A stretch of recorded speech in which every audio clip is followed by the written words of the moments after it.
a cocktail. I don't like cocktail. Sorry, exactly what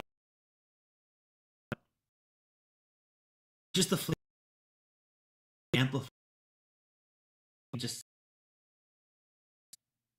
mm, that and uniqueness. I said first, just grab a bottle. I just had the sample bottle right here, but I'm gonna have to go out and get a full size of that. I'm gonna keep an eye out for the cast strength rye. I really would love to see what this tastes like at cast strength. If it's this good at 100 proof, I think it's gonna be good at cast strength. Pricing depends on your area. I think Total Wine tends to carry most of Still Austin, at least in my area. I don't know if that's everywhere or for me, but Total Wine has this core range that I'm doing right now. Let me see if I can find the pricing. Again, may vary depending on your area, but for me in Southern California, the rye is about $42, which is absolutely fair for a 100 proof rye whiskey. I want to make sure I didn't miss some things in the chat. William Hall is here. What's up, William? Good to see you. Sure, he says, eat well in Amsterdam, London, the Brit Museum is a must. Absolutely. Paris, visit all the neighborhoods one at a time. We'll try our best. Make sure to hit that like button. Oh, yeah, I appreciate it. Yeah, if you guys are enjoying the stream or you're looking forward to seeing this fight, hit the thumbs up. If you're watching the replay, also hit the thumbs up. Leave a comment below what your favorite Still Austin whiskey is. I'd love to hear for those of you that can maybe not make it live, but can tune in later. Fred said, just double check the legal docs. Rye does require an age statement if under 4 years. Okay, that's great. I didn't realize that. I don't know. Okay, so you're right. Absolutely. I just didn't read the bottle. I knew the 2 years was coming from something. I thought it was because it said straight rye whiskey, but it's actually aged at least 2 years. So, yeah. So at least two. We don't actually know. But I mean, it does not. I've always thought that rye drinks older, no matter how young it is, and I think it does not taste like a 2-year-old corn whiskey. That's the big thing for me. Old fashioned ways says, I agree. I love high proof cocktails. I prefer an old fashioned myself. Interesting. I would never have guessed that. Nancy says, OMG, I love gin and tonics. I have to admit that I'm very traditional in my cocktail preferences. Me too. I mean, I do love a unique craft cocktail. In Los Angeles, we have so many cocktail bars. We have Death and Co. We have so many unique twists on things. I love that. But at home, like, I'm very basic. Obviously, I'm drinking whiskey or I'm drinking something simple. I'm a sucker for a rum and coke. I'm more of a rum and I like to use. I go back and forth between using a light rum and a dark rum. I do Coke Zero. That's just what I prefer. But yeah, that's like my go-to, just like easy to drink cocktail, gin and tonic when I'm wanting something a little bit more to savor, and of course a whiskey cocktail pretty much anytime because I love whiskey. Greetings from the Bourbon Hall crew. Awesome. I actually am not familiar with Bourbon Hall, but I'll have to check them out. I assume they sent you my way. That's awesome. Good to hear. I'll have to check them out. Awesome. Thank you so much, Tom, for tuning in. Welcome to a Thursday night. I was gonna say shit show. It's actually. I enjoy these live streams so much. So, but thank you so much for stopping in. Hope to see you back soon. Oh, there we go. Nancy says it's usually much closer to 3 years old. In fact, John and I don't like to blend anything younger than 2 years, 10 months. Nice. Yeah, someone was asking earlier because it said straight rye whiskey. I was thinking that it was different than the rules with the straight bourbon whiskey, but I didn't realize there was an age statement on the back. So that's what the questions about the age were. But very good to know. Yeah, I was gonna say like I've the first rye whiskeys that I really loved, I fell in love with. I'm not going to name the brand because it's been several years and I don't know if they're still good, so I don't want to credit them. Was a 3-year-old rye whiskey. The first one that was like, oh my god, I like rye whiskey was a 3-year-old. So this being in that same realm, it explains why I like it so much. Old Fashioned Way said they just picked up the new distillery rye, but missed out on Nancy's pick for the month. I know. I wish I could make it out there. I need to go back to Austin. Absolutely love the city, and I've only been there once. It's definitely not what I expected Texas to be like. Not that I think all of Texas is going to be like Austin, but I really liked Austin. Coming from Los Angeles, I think Austin's such a fun city. All right, so we got the rye. Let's go ahead and move on to the bourbon. Like I said, we have 4 different bourbons here. We're going to start with just the straight bourbon whiskey. This one is called the Musician. These little bottles, you never know if they're going to focus. I think it's because I have you can see that one back there. Come on. There we go. There we go. Still Austin, the musician straight bourbon whiskey coming in at 49.2% ABV, 98.4. Again, highlighting the art, local artists that did the art for their bottles. This one also says age at least 2 years as well. But as Nancy just revealed, they don't like to blend anything less than 2 years, 10 months. So closer to 3. We're going to go up in age here and proof. So go with the straight bourbon whiskey. Again, I've been a fan of this one for several years. Let me see if I can pull up their info on just the bourbon. Let's see what they have to say here. I love the website. It's so fun. It's if you just check out their website, it's so fun just scrolling around and discovering new parts of it. Their mash bill for the bourbon is actually a four. Oh no, sorry, not. I looked at it wrong.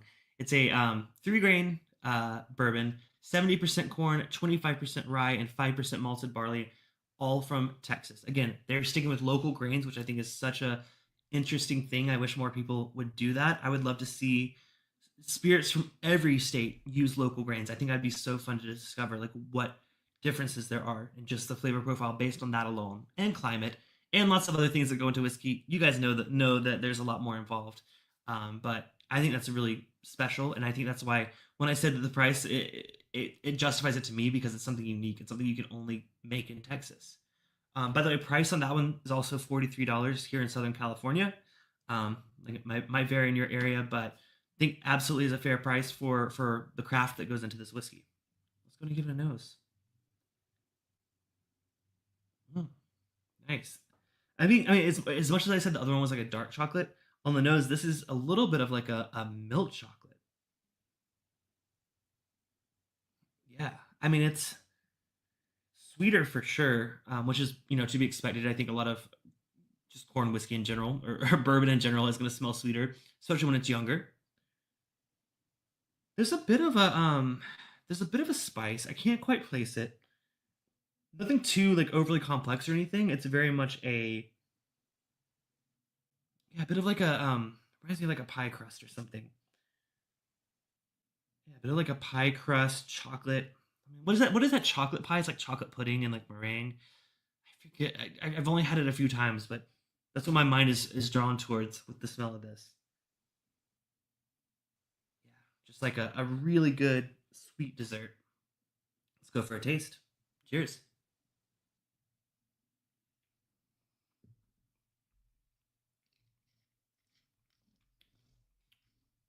Hmm. Quite a bit richer than the nose let on. I mean, I'm still in the pie territory. I'm still in that realm of like baked dessert. To me, this one is like a thicker. I mean, this honestly reminds me of like a pecan pie. I say pecan pie. I'm from South Carolina. I'm sorry. A pecan pie, pecan pie, whatever you want to call it. It has that heftiness. Like when you're eating that, like the just the way the sugar presents itself in that combined with the peanuts or sorry, the pecans, um, is really what this first impression of this whiskey gives me.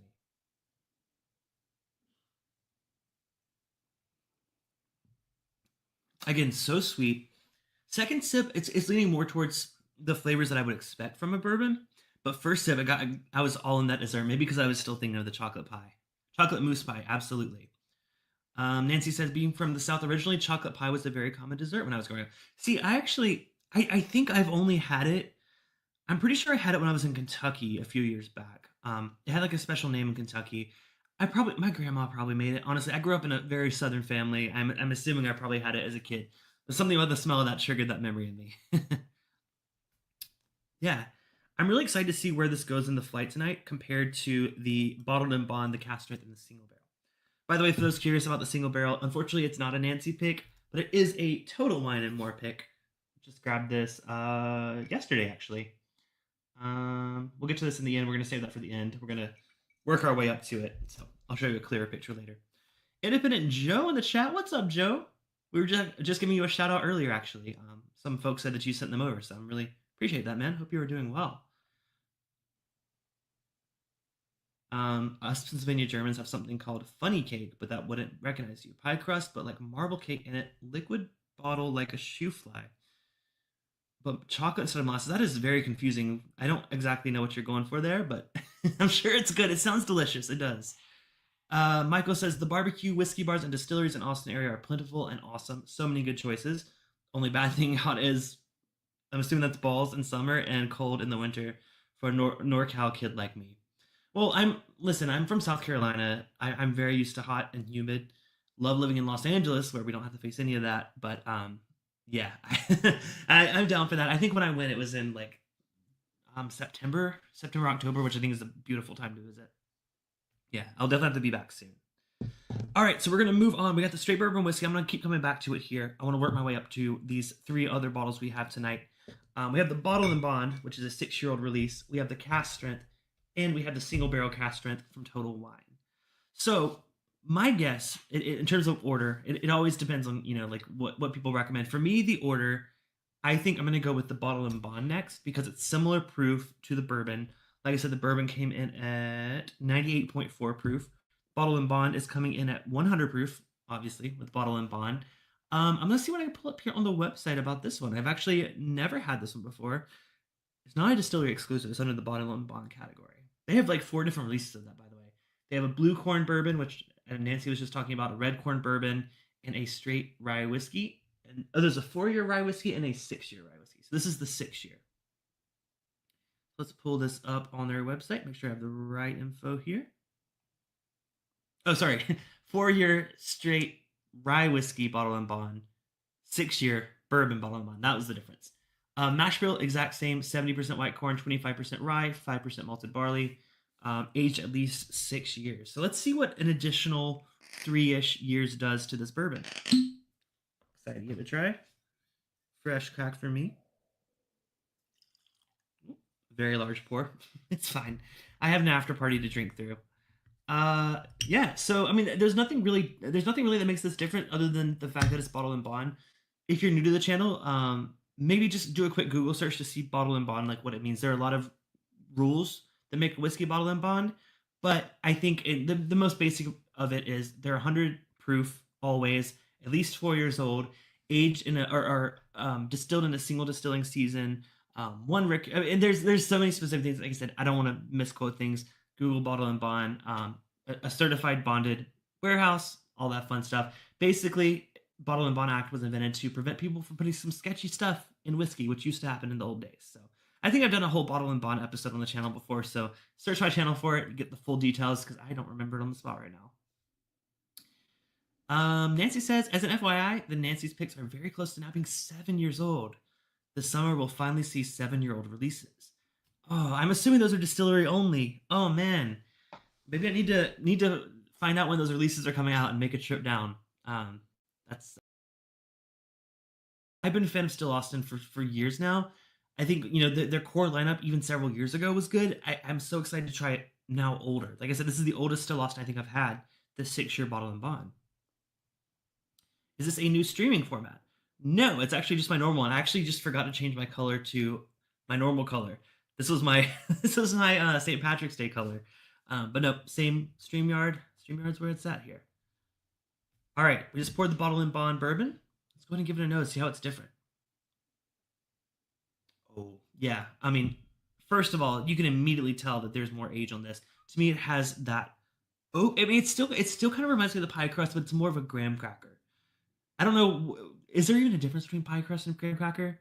But to me, this one is but a bit of a cinnamon sugar graham cracker, but with a backbone of a really nice oak. I mean, y'all know I love some heavily oaked bourbons. Some of my favorite. I mean, I just told y'all that my travel bottle that I'm bringing to Europe is my Knob Creek 12. Y'all know I love an oak bomb of a bourbon.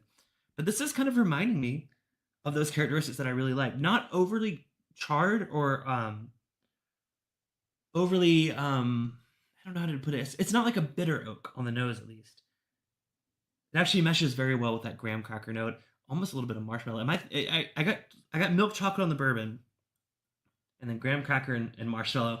Maybe I'll blend them together and make a s'mores whiskey. I don't know. Yeah, love the nose on that. Let's go and go for a taste. Cheers.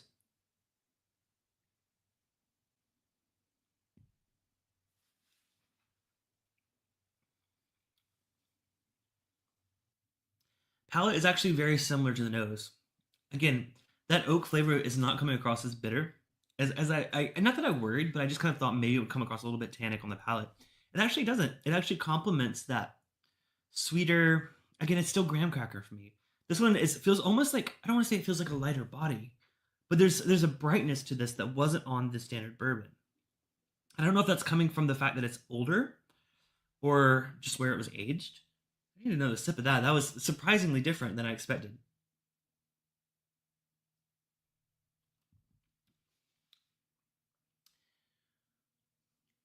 Yeah, I mean, I enjoy it. I think it's definitely a evolution if you're looking for more of an older bourbon.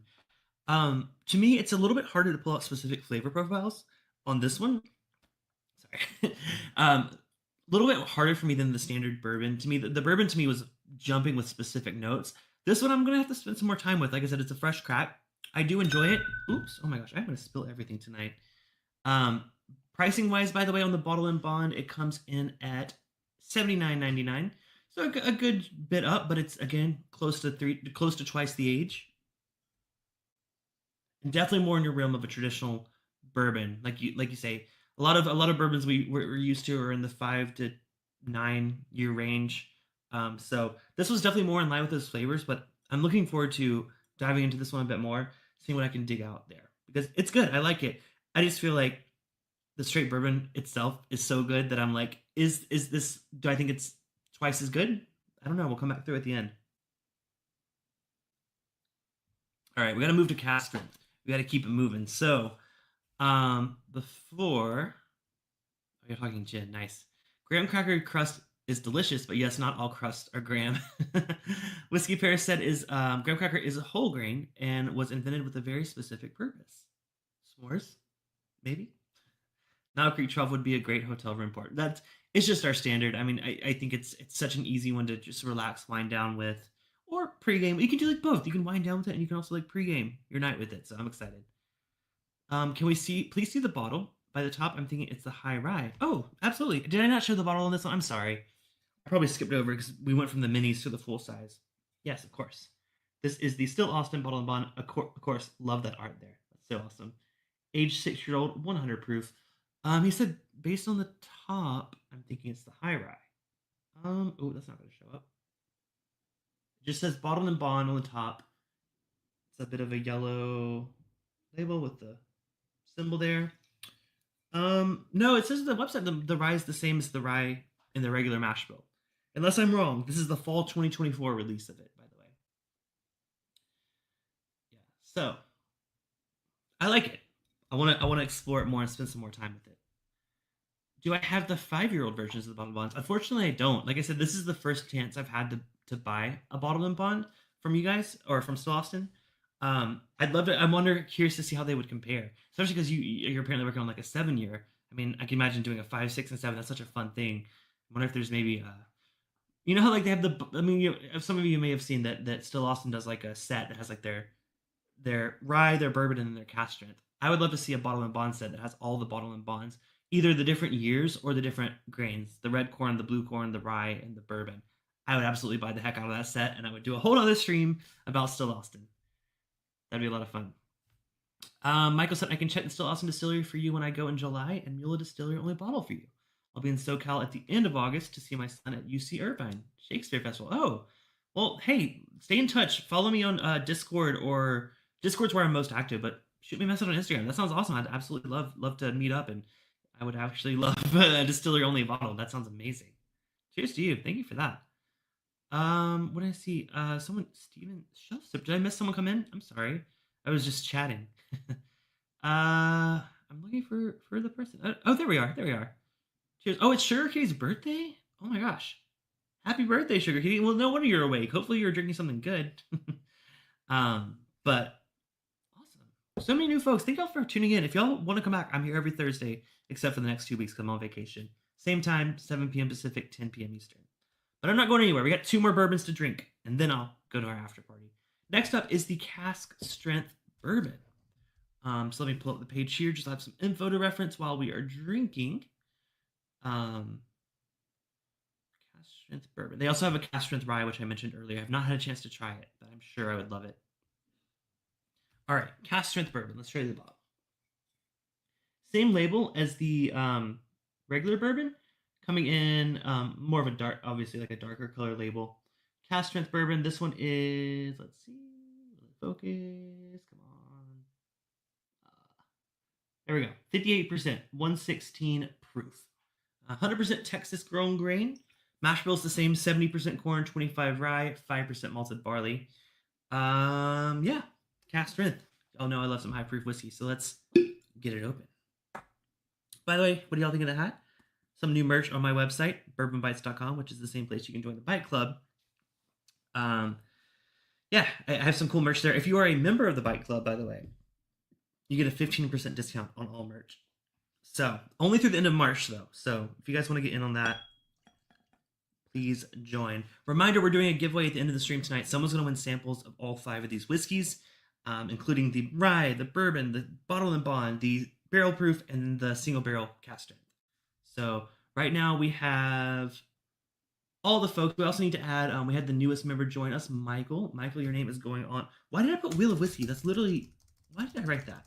All right, Michael. All right, so we got the wheel here. We're going to be adding people to it. And like I said, every $5 super chat is an entry. Of course, your support just really means the world to me. If you join the Byte Club, even at the $2 tier, you get an entry as well. So make sure to message me if you guys are joining that on bourbonbytes.com. Like I said, I got notified that, oh, you can't see that. Notified that Michael just became a member earlier tonight. Thank you so much, Michael. There you go. Just became a Bourbon Bytes member. Cheers to you. All right, let's go and move to the cask strength bourbon. Like I said, 116 proof. Only thing that's different, I'm assuming age is about the same. Oh, birthday's next week, Sugar Kitty. Sorry, I just saw that. Okay, next week. Age at least 2 years, so they all have the same age statement. We're going to assume at least 2 years, 10 months. Let's go to nose the cask strength. Interesting, okay. It almost reminds me even more of the bottle and bond. Let me nose back through. Let me go to the bottle and bond real quick. Little bit brighter, but these are very similar notes. I almost wonder if they're maybe a little bit closer in age. This cask strength and this bottle and bond. So that oak note is shining through on this one. That same one that was shown through on the bottle and bond. By the way, price, the same. It's the same as the bottle and bond. This one comes in at, well, the single barrel is $80. Actually, I'm sorry, I misspoke. The single barrel, which we'll get to next, is $79.99. This one's only $54.99, so it's only about $12 more than the regular bourbon, just a cask strength. That's a really good deal. I love that. It's always fun to try something at cask strength versus standard. But I will say, the price and the I can just feel like I can tell that this is older whiskey. Smells delicious. Let me go back to selling the regular standard straight bourbon whiskey. Yeah, this one's just, it's sweeter. It's more corn. It's more of that pecan pie filling, which is a delicious note, by the way. But this cask strength, it's definitely coming in richer, coming in with more of that oak flavor. Maybe even the graham cracker. Hard to tell. Let's go for a taste. Cheers.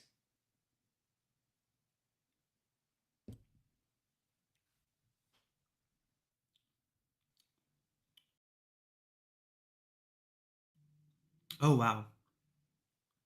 Oh, that's my favorite bourbon so far that we've had. I mean, the flavors that come out of that are kind of what I have said that are uniquely still Austin. It doesn't taste like a Kentucky bourbon, but it's in that same realm. To me, it's more. It's so hard to narrow down what makes it unique. It tastes more honestly like an Indiana bourbon, which I do love. Y'all know I love Indiana bourbon. It's kind of in that same like flavor profile. It definitely tastes different than what you would expect from a standard major big five whatever distillery in Kentucky. This one, it has some like, it's like weirdly feels like influenced by Irish. Maybe I've just been drinking a lot of Irish whiskey because it's St. Patrick's Day last weekend. But there's almost that shortbread cookie note on this that's really good. And I don't know if that's a still Austin flavor or it's just what I'm getting on it tonight. But it's, I mean, this is reminding me so much of like, if I can imagine a Irish whiskey aged in a new charred oak, this is kind of, and aged in Texas, this is kind of what I would think it would be like. Mm.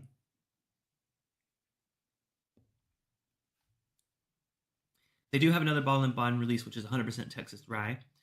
I believe that one is 70% white corn, 25% rye, and 5% malted barley. Yes, I think that's what I said. If I misspoke, sorry. What are we sipping on tonight? Are you asking me or someone else? I am sipping on Still Austin. Whiskey Pear in the chat. What's up? Good to see you, man. Hope you are doing amazing. Thank you so much for your super chat. You are now entered for 2 entries on the giveaway. Like I said, I'm giving away samples of every single one we're trying tonight. 2-ounce samples, 5 different samples. Every $5 is an entry. We're going to be spinning that in about 8 minutes. So if you want to get in, now's your chance. Like I said, you can also join bourbonbytes.com and get a free entry. Not free. You can get an entry with your membership. Hope to see you all on Bourbon Halls live on Sunday. I'll be managing the back end as usual. Awesome. Well, I'm definitely going to check it out right after this stream. I will not be able to watch this Sunday because I'll be traveling, but definitely check it out and subscribe. Love me some Coke Zero. I was talking about that earlier. All right. Cask Strength. Wow. My favorite of the night. I mean, the rye was good. I would love to try the rye at Cask Strength, but the Cask Strength bourbon it checks all my boxes. It's unique. It's sweet. It's good. I don't even want this in a cocktail. I just want this neat. You know when a bourbon makes you go on like your second or third sip? It's good. Yeah. Reminds me of everything I love about Still Austin. But now we got one more. One more that might just show that one up. Because that's not only is it their bourbon, not only is it cask strength, but it's a single barrel cask strength. Unfortunately, not a Nancy pick, but we do have a limited release here. This is the Total Wine and More Single Barrel Select, coming in at 116 proof. Same proof we just had of the cask strength. Let's see if we have some info on the back. It says it's basically the same label. It just says it's at least 2 years old. I wish that maybe Total Wine would have more info on this. I'm gonna check their website real quick to see if we have maybe some more info. We don't always have that, but it's always worth a check. This one is $79.99, so the same price as the bottle and bond. No, it just says carefully selected charred American oak barrels that display the best traits of Texas whiskey at 116 proof. So we don't get any special info. You know, sometimes when you do a pick, you get a little more info as terms of age, warehouse location, and all that. We don't have that. Whoa, I'm blurry. Have I been blurry for the whole time? I need to move that bottle. Sorry. I've been looking at. I've been trying to read while I'm talking. Nancy says that's a great analysis of the cask strength. We really take pains to make sure that it isn't over oaked. Yeah, I think that would be very, especially in Texas, that would be very easy to do. I think that it's something that is a flavor that's definitely an acquired taste with that over oaked flavor that comes out of a lot of Texas whiskey. Some of it I do like. I don't typically prefer it. But yeah, I can imagine like there's a reason that it's not as old as some other Kentucky bourbons. You can't age it as long. If you know the weather in Texas, it is as extreme as it gets, at least in the US. You got extreme heats, you got some colds. I mean, yeah, it's absolutely. Someone said earlier in the chat, they said like, "Oh, I love Austin, but it's really hot during the summer and really cold during the winter." Well, guess what loves that? Bourbon loves that. So let's go ahead and pour the single barrel cask strength from Total Wine. And thank you for the reminder, old-fashioned ways to hit the thumbs up. Yes, it does. You guys, and feel free to come back and leave a comment. Let's see this video inspired you to go check out Still Austin. I'd love to hear what you think. Please come back. I read every comment on the channel. Read every message that I get on here or Instagram or wherever. So appreciate you guys so much. Steven Scone says, only Still Austin I ran across is a single barrel that I really like, not distributed in Alabama. Gotcha. Okay, yeah, like I said, I can find most of mine in Total Wine here in Southern California. It just kind of depends on the area, but it's interesting that in Alabama they don't have more availability. I mean, it's the South. I feel like you should be celebrating Southern spirits. I know I would. All right. This is the cask strength store pick from Total Wine. I put my order out of order, so let me make sure that's straight. All right. On the nose, not too different from what we're getting on the cask strength. Actually, let me just. I worry about the fact that I switched the bottles, and I want to make sure I didn't pour the wrong one. So we're gonna pour again, just in case. I want to make sure I didn't mess myself up by moving the bottles. Okay, this is for sure the single barrel cask strength. Let's give it a nose. Yeah, I was right the first time. It's the same. But this one, There's a different dark note, not the oak, not the chocolate. There's something else here. This is definitely unique on the nose. It's a rich, almost like an earthy quality, but not like mossy. I've got mossy on some bourbons. It's earthy in a maybe savory way. Okay, now this has got me curious. Now the single barrel. It's still sweet. I mean, it's still very much in the realm of the cask strength. I would say it's about 80% the same as the cask strength on the nose alone. But on there's something deeper there, a little bit richer, a little darker. I'm thinking earthy, but let me go for a taste and let me see if maybe I pull out something else. Cheers, y'all.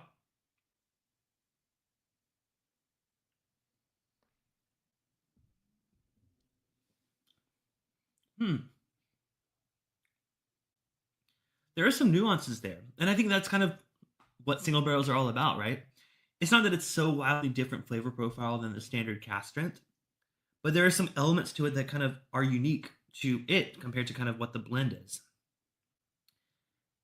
I like it a lot. Don't get me wrong, but to me, this particular single barrel for Total Wine isn't that different from the cask strength, the regular cask strength.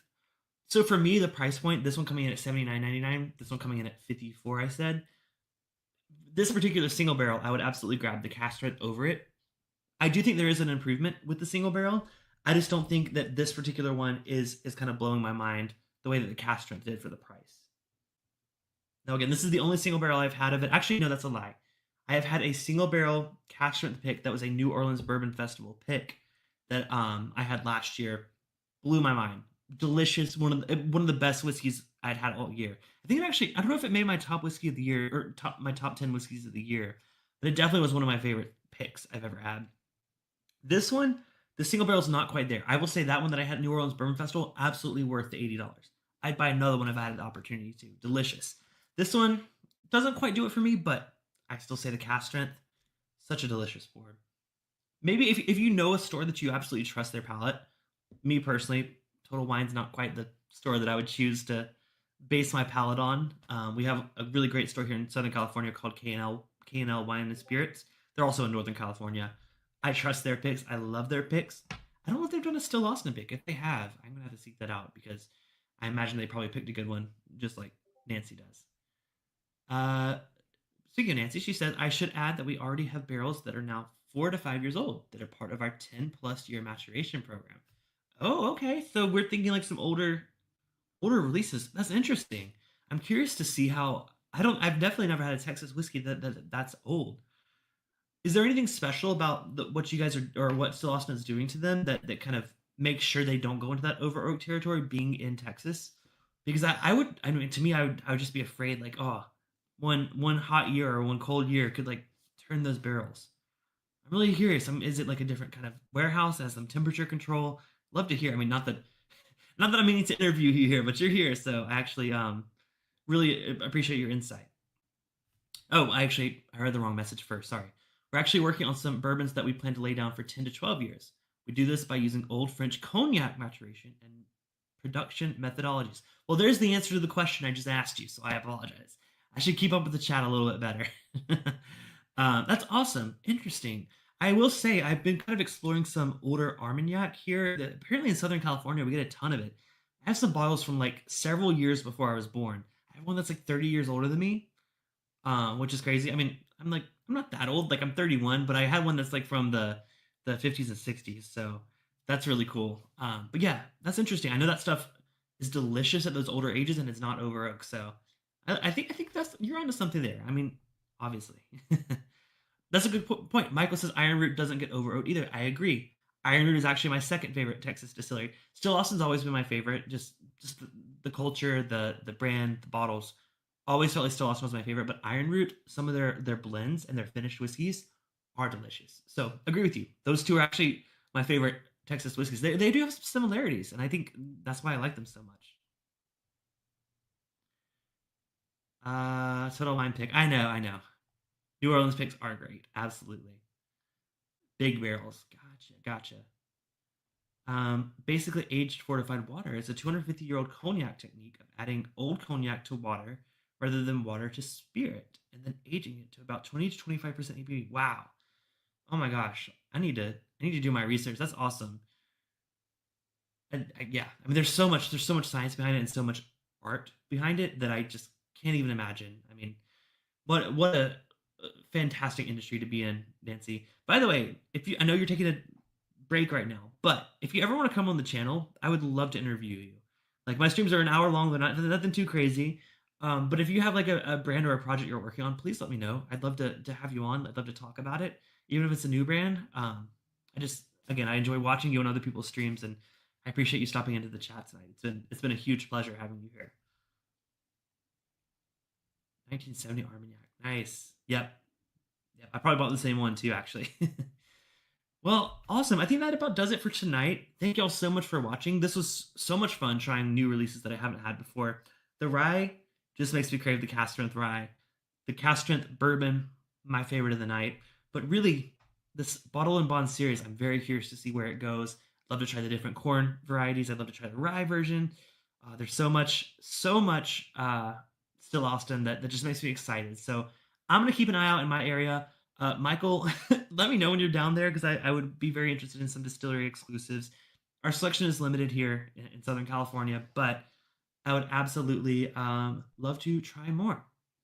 So thank y'all all so much for watching. Like I said, I'm going to be gone for the next 2 weeks. Oh, wait, I have a giveaway to do. What am I doing? Y'all thought I was going to forget. That was all a joke, and I totally was planning to do this. Sorry. Time for the Wheel of Whiskey. And Nancy said she would enjoy being on my show sometime. Well, listen, the invite is open. You know where to find me. I think we follow each other on Instagram. So, all right, someone's going to win some samples of all the bottles we had tonight. Let's go and pull up the Wheel of Whiskey. Let me do a couple shuffles, and we're going to see who is going to win the Wheel of Whiskey. What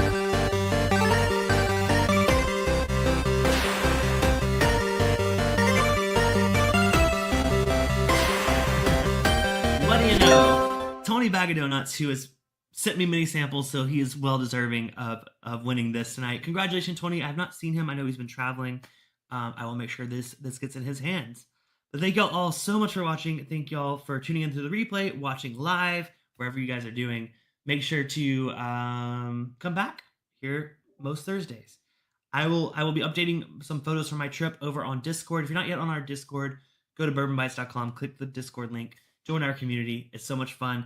It's open to everyone. Patreon gets special access to our rooms, like our after party hangout, our monthly movie night, and our private tasting, which you can see the tiers on the website. But would love to have y'all be part of the community and continue drinking. All right, cheers, y'all. Nancy says good luck. Have a very safe trip to Europe, and now I'm off to eat my burrito. Oh my gosh, that sounds amazing. I actually ate right before the stream, but that sounds amazing. All right, cheers, y'all. I'll see y'all in a couple weeks. All right.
Hello, everyone, and welcome to Bourbon Bytes Whiskey Reviews with a gaming twist. I'm your host, Clifton, and welcome to another Thursday night live stream. I'm very, very excited for tonight because we have three bourbons that I've not had yet on the channel. So I'm super excited for that. Thank you all for tuning into last week's live stream. That was a lot of fun. We tasted through a bunch of different whiskeys that I bought just based on the label alone, not necessarily based on any outside knowledge of the whiskey whatsoever. Turn out to be quite a few surprises. So thank you all for tuning into that. Also, the new podcast episode just dropped this morning, which is my review of the Copperworks Kilt Lifter American Single Malt Whiskey. really cool whiskey with an awesome story, and it may just end up on my top 10 whiskeys of the year. So check out that wherever you get your podcast, Apple, Spotify, bourbonbytes.com, which is my home for everything on the web. So it was a really fun episode, and yeah, just trying to get out all the reviews I can before the end of the year. As a lot of you guys know, I do my top 10 whiskeys of the year towards the end of the year for every year since like what, 2020. Dang, it's been maybe even before that. I don't even remember. I can only remember a couple years ago. But I will be doing that live stream on January 1st. It will actually be a pre-recorded live stream where I'm going to reveal my top 10 American whiskeys of 2025. So make sure to subscribe, hit the bell button to be notified when that happens. Even though it's going to be pre-recorded, I'm going to be in the chat chatting along with you guys. I'm just now starting on my list. I actually narrowed it down to my top like 12 to 13 earlier today. Not quite finalized it, but it's coming up soon. So without further ado, we'll get to that later on. We also have some more guests coming up later this year. But before then, we have a very, very special guest tonight. If you saw the thumbnail, you saw the title, you know we're talking Bardstown Bourbon Company, including their latest releases of their Origin series, their Discovery Series number 13, and their second Ferrand collaboration. I'm very, very excited to welcome tonight's guest. Please join me in welcoming Jazz Weaver, all the way from Bardstown Bourbon Company. Jazz, welcome. Hi, thank you for having me. Of course. Thank you so much for coming on. This has kind of been a long time coming, but I'm glad we finally were able to connect and make this happen. Yeah, and always good for me to have podcasts, so it makes it look like I'm doing stuff when I'm not traveling. Well, I'm sure you staying busy. I've been not trolling's the wrong word. That's not the right word. I've been like kind of like snooping on your social pages and seeing how many shows and like events you've been into lately. You've been really busy this year, it seems. Yeah, this week specifically was a wild one. Sacramento on Saturday, DC on Sunday, Baltimore on Monday, and Kansas City on Tuesday. Just got back to Louisville today. Wow. Are you based in Louisville or are you where are you based? I am based in Louisville currently, and I always hesitate when people ask me that because my heart still belongs to Michigan. When people are like, Okay, "Oh, are you gotcha. going home?" I'm like, "No, not yet." And then I'm like, "Wait, yeah, no, technically I'm in my house." Gotcha. Well, luckily this is virtual. I'm in Los Angeles, so I didn't bring you all the way out here. You're welcome. But so good to have you. Well, hopefully you get a chance to go home back to Michigan for the holidays. Do you have time off planned? Oh yeah, absolutely. Last 2 weeks of the year, totally mine, and they will be spent in Michigan. Awesome. Well, I'm glad to hear that. Well, I promise tonight will be fun. We're going to keep it casual, keep it cool. If you guys are in the chat, feel free to ask questions, whether about these releases in particular or just about Bardstown Bourbon Company or just Jazz's background and history. Because I was, like I said, I was looking through your socials and I'm like, you have a really interesting story that kind of led you here. Can you, for people that don't know you, can you introduce yourself and kind of talk about your story and how you ended up at Bardstown? Totally. So, like everything good in my life, Bardstown found me. I was a bartender in Metro Detroit for the 10 years before I started working for Bardstown. I've been with the company for about 2 years, 9 months. And my background is fine dining. So, I started at a place where we did 9 to 15 course meals. Those changed every week with wine pairings and reserve wine pairings and a super craft micro seasonal cocktail program. Hmm. From there, I moved on to a couple of other bars where I was really able to hone my skills in specific areas. So, Spanish tapas place where we really did deep dives on Spanish wine, but then also mezcal, sherry, Madeira. Then I went on to a place that was seafood, so learned a ton about oysters, 24-hour tied to table, cute little restaurant in Ferndale, Michigan.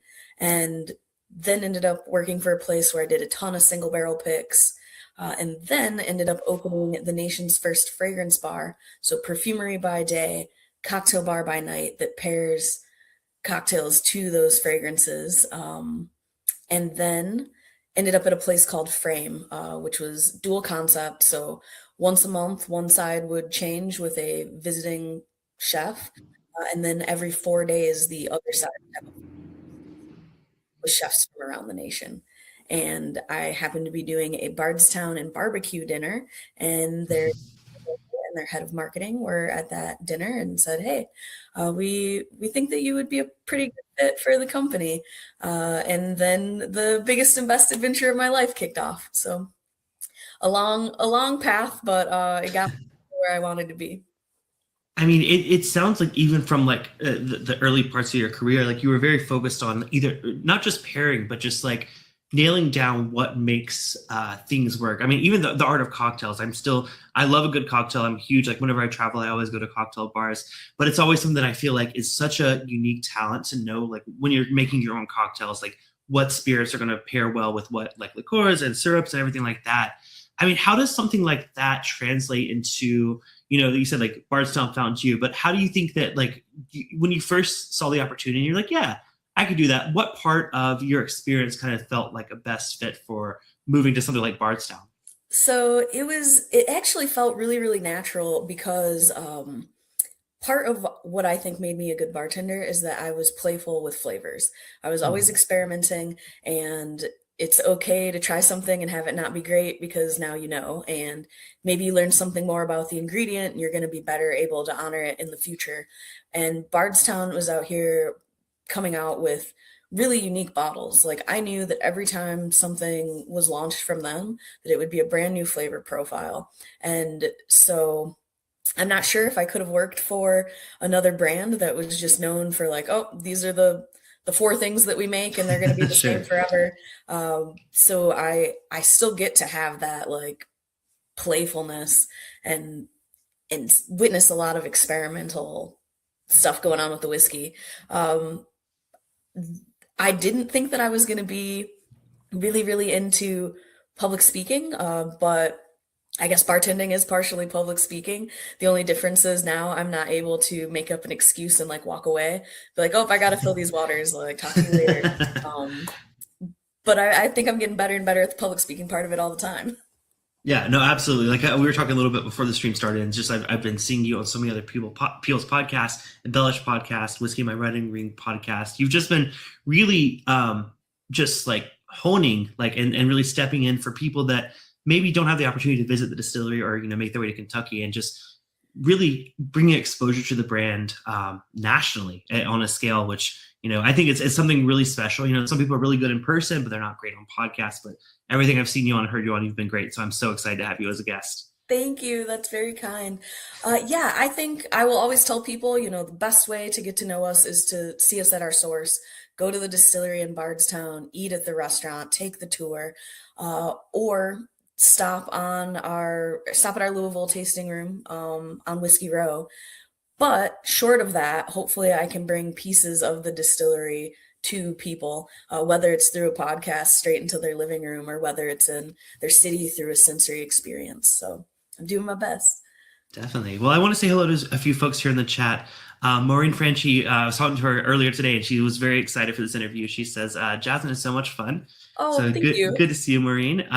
RIP Shy Guy, welcome to the stream. I saw you on Perry's live stream earlier. So good to have you over here. Jason Sensibilities here. Tony is here from Chicago. Someone was asking about Michigan. Oh, wait, hold on.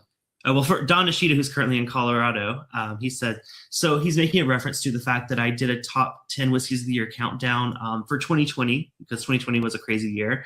And I had so much fun with the countdown, I forgot to announce my number one whiskey because it turned New Year's and I celebrated a little too hard. And I never announced my number one whiskey of the year. So I had to come back the next day and upload that video. I love it. We have Brandon here as well. Okay. RB Shy Guy says, as a fellow Michiganer, we recently relocated to Indianapolis. I feel that. I think it's when you're talking about saying like you feel like your home's still in Yeah, my heart is in Metro Detroit. Awesome. Tony said, were you at the This Is My Bourbon podcast live show in Lexington last year? Maybe. I don't think that I was. Okay, gotcha. Well, Yeah, actually, I know for a fact I wasn't. I've been to Lexington once in my life so far. Okay. Yeah, This Is My Bourbon podcast is a good friend of the show, Perry. He has been doing a podcast for several years, and he's done a lot of bars from Bourbon Company. I just don't know if he's necessarily had you on the show, but maybe he should. Perry, Yeah. check out this stream. I'll make a note. Just want to make sure I'm caught up on the chat before we move on. Fancy Fran, she says, Jazz and my daughter Rory are both from Michigan and ended up in Kentucky in the whiskey industry. Go Michigan girls. Hey. Nice, that's awesome. And then P6 says Detroit represent. Awesome. What up, Joe? Awesome. Well, I'm so glad to see people from all over the country tuning in tonight. But we're here for three really special releases. So if someone, okay, most people in the chat probably are familiar with Bardstown Bourbon Company, but there's a chance someone comes across this live stream and is not familiar. Can you just do a brief overview of who Bardstown Bourbon Company is Oh and yeah, I was their born for this. journey? My Yeah. elevator pitch. Yes, let's So, go. Bardstown Bourbon Company is newer on the Kentucky Bourbon Trail, been around distilling since September of 2016. But that is great because it means that they're not handcuffed to any traditions. Bardstown gets to explore, and at the time when they were built, one of the most customizable distilleries, so capable of controlling 500 different points of distillation. Um, every decision that they make is centered on being innovative, collaborative, and transparent. Innovation, we have the first of its kind glass front rickhouse. It's an experiment in progress while we witness what a couple of hours of direct sunlight does to the barrel aging process. We also are one of the first to have a full service restaurant, a bar that doesn't just serve our own products and distillery operations under one roof. Collaboration, we do unique barrel finishes with other partners in the industry, and those are all pretty cool because they're handshake deals. It's just two different companies wanting to build flavors together versus signing contracts and making money. And transparency. So our architecture is glass, but also we're telling you the mash bills and the blend percentages right on the side of the bottle because we want what you want. We want you to know what it is that you're drinking. And I'm sorry, I feel like I'm saying a lot and that I am usually a little more It's eloquent, but listen, it's a live stream. It's all good. Listen, I get sidetracked so many times, so no, it's all good. Keep going. You're doing great. but yeah, Bardstown, we're great at three things. We make our own whiskey, we blend, and we play well with others. And I'm just so excited to see what we build next. Awesome. Well, yeah, I mean that kind of is just the outline of most of the products from Bardstown. Like you said, you distill, you blend, and then you collaborate. Well, what when you were first discovering Bardstown Bourbon Company, like you said, you went to that event, was like a bourbon and barbecue. What about it necessarily drew you to the brand? Like, what was your favorite part of that process? You know, we had a really great rep in Michigan at the time, and he was always making it a point to stop by and show me their new bottles. And I had a couple of the discoveries, which every time it was a blend, but every time it was a totally different flavor profile. And Mhm. so I was taking them on and then making a luxury menu. So it was like a side secret menu where we were having 40 and $50, like 30 to $50 cocktails. Because at the time, the Discovery bottles were 150 plus. Right. Hmm. Um, and people were like, I can't believe that you're making a cocktail with that. But they were so rich in flavor that I was trying something and being like, oh my gosh, like this would be an incredible Manhattan. Like, oh my gosh, this would be a perfect Boulevardier. And so had to make them. But then the owners of the restaurant were like, okay, you gotta price them so it makes sense too. Sure. Um, and then I'm pretty sure that bourbon and barbecue pairing was the first time that I got to use the Origin series because that launched in January of 2023. Gotcha. Well, great segue. I don't know if you planned that or not, but let's go to move into our first whiskey today, which Yeah. is the Origin series. So this is the latest release. Like you said, it's a tan label. I have here it says it's a 6-year-old Bardstown Bourbon Company spirit. It's a 53% corn, 39% wheated bourbon, and 8% malted barley. Tell us a little Yeah. bit about this release. So this came out in September of last year. Everything else in the Origin series came out in January of 2023. This is our high wheat, high proof. High wheat, 39%, high proof, 106%. This is a mash bill created by our nope, I'm a liar, our head distiller. So our master distiller is Steve Nally. Our head Mhm. distiller is Nick Smith. So this Okay. is Nick Smith's mash bill. And I think a really, really delightful addition to our lineup. I love that we have two wheated whiskeys. I like that they're both high proof. Um, And I won't tell you any tasting notes until we get into it together. I mean, you're the pro at it, but no, I love that because when I'm purposely like when I'm reviewing something, I try to avoid any of that before it's just kind of like I'm very easily influenced, not gonna lie, so that's probably part of the reason. But no, I love experiencing things myself, and I will say, so actually all three of these I had some of my supporters of the show, I call them Byte Club members for Bourbon Bytes, and we actually did a tasting last weekend, and we drank quite a bit of these and shared amongst friends. But it was really great to share them with them and get their thoughts before the stream, because it really kind of, because a lot of times when I'm doing these streams, it's the first impression kind of situation. But this time I've actually spent some time with these bottles, and I've really, really grown to enjoy different aspects of them. So I'm very excited. I did see some people in the chat with some comments. Let's see. Yeah, let's check in on the chat. Let's see. Tony was saying, it was back when you were talking to Discovery. He said Discovery number 3 is his favorite. So funny that Discovery 3 would come up, because today someone called me and they were like, I just found a Discovery 3 at a liquor barn in Louisville. And I was like, which one? Like, I'm going to go get that myself. That's awesome. Yeah, Discovery 3. I remember that one made the waves on the internet too. I remember seeing so many people reviewing that one and just saying, or even the first one. I mean, gosh, that it feels like it dates me, but it really wasn't that long ago when the first Discovery series came out. But I remember everyone going crazy for that bottle. Yeah. RP Shy Guy says Boulevardier is his favorite cocktail. Nice. Speaking of cocktails, we mentioned this was a high wheat bourbon. I love a wheated bourbon in my whiskey forward cocktails. How do you feel about wheated bourbons versus rye bourbons? Like, do you have a preference, or just depending on the situation? Just curious to hear. I have, in general, always been a rye hater and a wheat lover. Okay. I would almost always use a wheated over a rye on my cocktail menus. That's why these are pretty exciting to me, because they're the higher proof. That said, though, I do like the Bardstown rye, but I think that it is a very versatile rye. I think that it doesn't have that like black pepper punchiness that I don't like in a lot of ryes. So it's a lot softer and greener. Like I describe it as a botanical rye. And I do think it has a cherry note from those cherry barrels. So that's the one rye that I won't talk shit about. Yeah, I see. It's people in the opposite in the chat. I say I'm the opposite. I rye, but listen, everyone has their preferences. That's great. Like I said, if I'm sipping it neat, I do prefer a rye whiskey, but in a cocktail, I always go towards. Well, I mean, unless it's like a Manhattan, personally. With it being a bourbon, I always go for a wheated bourbon versus a rye bourbon. So I'm with you halfway. How about that? Yeah. Well, so let's go to this origin series. So, like you said, 6 years old. I mean, these origin series have been just getting better and better with time. I mean, is there a reason that you guys don't do like a batch number like you do with Discovery on the origin series? So I think that the origin series is meant to be like our everyday, that we want them to be consistent throughout the years, all year round. And then another little fun fact about this bottle is this is the only one of the origin series that has a lower barrel entry proof. This goes in at 108, and then we water it down to 106. The others go into the barrel at 120, and then they get watered down to 96, 100. Got it. Okay.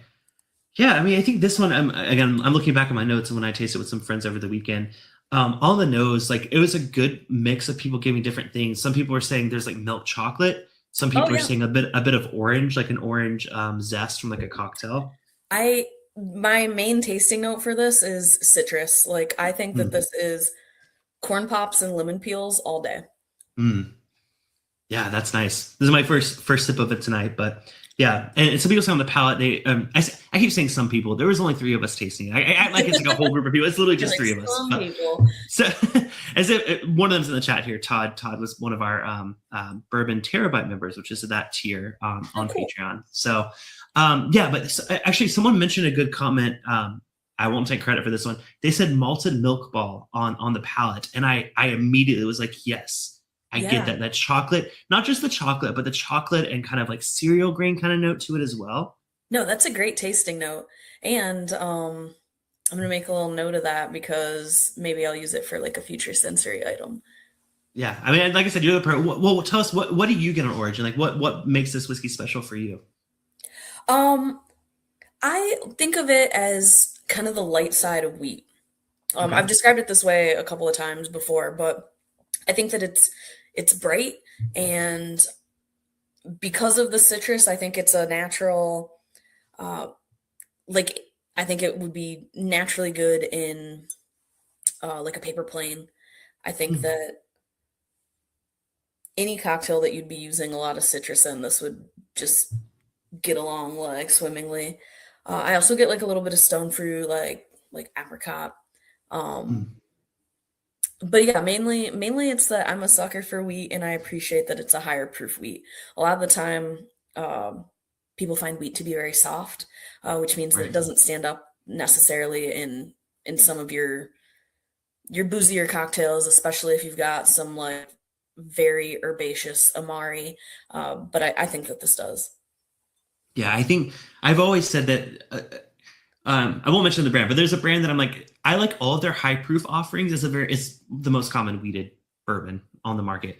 Um, I like everything except their standard release because I just feel like it's like 43% ABV. It's soft, but then when you get it at caster and higher proof, that actually was my intro into weeded bourbons, and realized like I actually really like this, even though I typically drink a rye bourbon. Just seeing that early on in my whiskey journey really opened my mind to other weeded bourbons, and I feel like it's still somewhat rare. We don't really see it as often, but seeing it being put out at a high proof just really, I mean, not necessarily say this is like made for cocktails necessarily, but I could see it just. I love a whiskey that can hold itself up in a hot cocktail. I like a Totally. spirit forward cocktail. I don't want it to be 40% ABV where we can't taste the bourbon. So that's awesome. Well, yeah, I think this is a good entry point to the brand for people that have never experienced it. Pricing rise on this one. Do you just have like an average? I know it varies depending on So location. I would say like 44-ish. Anytime you see a bottle that says Origin Series, that means a couple of things. It means that it's going to be 6 years old, and it means that it's 100% estate distilled. And Okay. that's a big deal because the one thing that you cannot cheat when it comes to whiskey, I've said this before, is time spent in the oak. So Right. even though we were an idea back in 2014, we started distilling in 2016, there was still always going to be some time before we could release something that was entirely our own. So we really did a deep dive on blending and finishing, and wanted to demonstrate that, like, hey, we know what a good whiskey tastes like. We know how to make and blend a good one. We make purposeful, thoughtful decisions, and that was kind of priming people to trust us for when what we were actually distilling came out. Hmm. So yeah, anytime, like, I know that we have a lot of different series, so I feel like I always like to say, like, if it says Origins on it, it means those things. Just like people ask about, like, what about the Fusion series? Fusion got Right. retired when Origin came out, but it was younger Origins with older sourced whiskey, and that was kind of Gotcha. us being like, ooh, maybe this is what we'll taste like when we're fully mature. And then Sure. once it was mature, we were like, okay, enough of that. Got it. Okay. I was always wondering what happened with that. I kind of felt like it kind of eventually got so similar to the Discovery series that I kind of thinks it makes sense for it to have phased out. Fusion number 9. Okay, gotcha. Awesome. Um, uh, Fancy Francie in the chat says absolutely malted milk balls. Um, Rip Shy Guy says my wife is a plant pathologist working in insecticides and was blown away that recipe for Bardstown was just sitting out in the open. Oh wait, Yeah. okay, So, I don't understand. Can you explain? well, we always have the info on the side. So whether we made it or sourced it, how old it is, what the mash bills are, and if you're ever touring the distillery, if we have essentially a big recipe board, and if you go through, you can see like how many pounds of each grain is going into the cooker Oh for a wow. batch. It's almost like baking a bread. Like you just got the recipe right there. You have to follow it. Um, and the only thing that we're really hiding, if you go to the distillery, there's a little color coded list of all the mash bills that we're making in a week. And sometimes if we've signed an NDA with someone, then there are code names up there. Sure. Um, No, that makes sense. I think that's kind of. I know everyone's always trying to guess, like, oh wait, what is that mash bill in that Discovery series? But like, there's ways to find out the ones that we can't find out. Otherwise, it's just like it's just good bourbon. Like you don't need to ask yeah, questions. you Just enjoy just it for love what it it. is. Just drink it. Doug from Taste and Sensibility says lower entry proof. I never noticed that before on that 39% wheat. Yeah, there are some things that water pulls out of the wood better than alcohol. So we were hoping for a specific mouthfeel by by letting the water, by like having more water in there, and I think it worked. Awesome. So Fred is the other person that did the tasting with us. I think he wants me to acknowledge him. So hi, Fred. Hi, Fred. Yeah, Fred and Todd and Donnie are also really great members of the community here. So they got to taste these along with me. So I'm very excited. Well, one that we were all very excited for. I think we're good to move on to the Discovery Series number 13. Now, I'll be honest, it's been a while since I've had a Discovery Series release. I can't tell you which ones I've had because off and on, I've just seen them and I've had a chance to try them. But what makes number 13 so unique? What do you think this release brings that maybe other ones don't? So this one has a couple of pretty cool things about it. One, it's the first time that we have done a double barrel finish on it. So it's got Hungarian oak, but it also has some American oak. We put about 40% of it in Hungarian oak and then blended everything back together. So there are 4 Kentucky bourbons, an 8-year, 2 9-years, a 15-year. And yeah, we kind of our VP of new product development and master blender, Dan Calloway, he played around with the ratio of how much of it got finished in the Hungarian oak. Hungarian oak it's got more like spice and structure, while American oak kind of has more sweetness and body, and it's got more lignin, so that means there's more tannin, like more of that grippy mouthfeel. And when we tried aging more than 40% of the blend in the Hungarian oak, it ended up being like really big, really overpowering, and we needed the American to kind of to mellow it out. Which isn't to say that this is a mellow pour at all. It's 110.8 proof. I think it's got some really big flavors, but I think it was kind of cool that we used 2 types of oak on it. Definitely. And the minimum age here is 8 years old. So for those of you that I probably should have pulled up a graphic. I didn't pull up the graphic, but this is a blend of an 8-year Kentucky bourbon, 2 9-year Kentucky bourbons, and a 15-year Kentucky bourbon. The majority of which is the 45% of the 9-year Kentucky bourbon and an 18% rye mash bill. So it's very cool to see all Kentucky. I think you guys have done it before with Discovery, but not to say there's not great whiskey in other states, but it's something that I feel like some people feel, because you guys can call it a Kentucky straight bourbon whiskey. I was curious if you guys did that. Yeah, Kentucky straight bourbon whiskey. Nice. The original discoveries, they were all the way from Kentucky, and then as we did a few more, we started branching out further and further, getting stuff from Canada, getting stuff from Georgia, Indiana, Tennessee. Mainly, we are just letting flavor lead the way, and hunting down like what we think are going to be like really winning blends. Every time we do a discovery, the youngest expression is always at least 6 years old. So we're on this hunt for things that have a little more depth of character, oak characteristic, darker, bigger notes. Definitely. And well, so here's a question. So obviously the Discovery Series is one of the more higher end products you guys do. I think pricing, do you know just rough pricing just out of I think it's between 130 and 150 in most places that you go. Okay, I was thinking right around that range. So perfect. So if someone, let's say that they're not used to, spending that much on whiskey, but they're really curious about, what makes a good whiskey, from your sensory background, how would you describe something like this compared to something like, not that there's anything wrong with the Origin series, but like if they're ready to take that leap up to a more premium bourbon, how would you describe the differences there? So I would say that when I think about this, I think about layers of nuance. Not to say that there aren't lots of flavors going on in the Origin series, but everything, all 4 of the bourbons that were selected for this were picked because they had something that was really going to contribute to the overall blend. So could have been impacting the nose or the texture or the finish. And I just think that when you're building a whiskey that way, when you're really thinking like, okay, how do I get just an A plus in every area? You're going to get something that's bigger and bolder and more complex. Yeah, I think so. I'm looking at my tasting notes, and I didn't leave any of this other than yummy and long finish. So that's all I had to say about this one. I mean, I see Todd in the chat. He's saying he's still getting the walnut note on the Discovery 13. Yeah, Todd was one. Yeah, Todd tasted that along with us. I did say it's very oak forward. I mean, you can tell that Yeah. age that's a well aged bourbon that's being used here. But just really layered and complex is the best way to describe it. It's like I always say this. I've said this a lot on the channel. I love a whiskey that takes me on a journey. I don't want it to be the same note from start to finish. And Discovery 13 is absolutely not that. It's like it starts out, you get that oak punch, but then you just get this really big, bold mouthfeel. And I just, man, it reminds me why I love Discovery series so much. And I don't know why I don't buy it more often, because this is a fantastic release of it.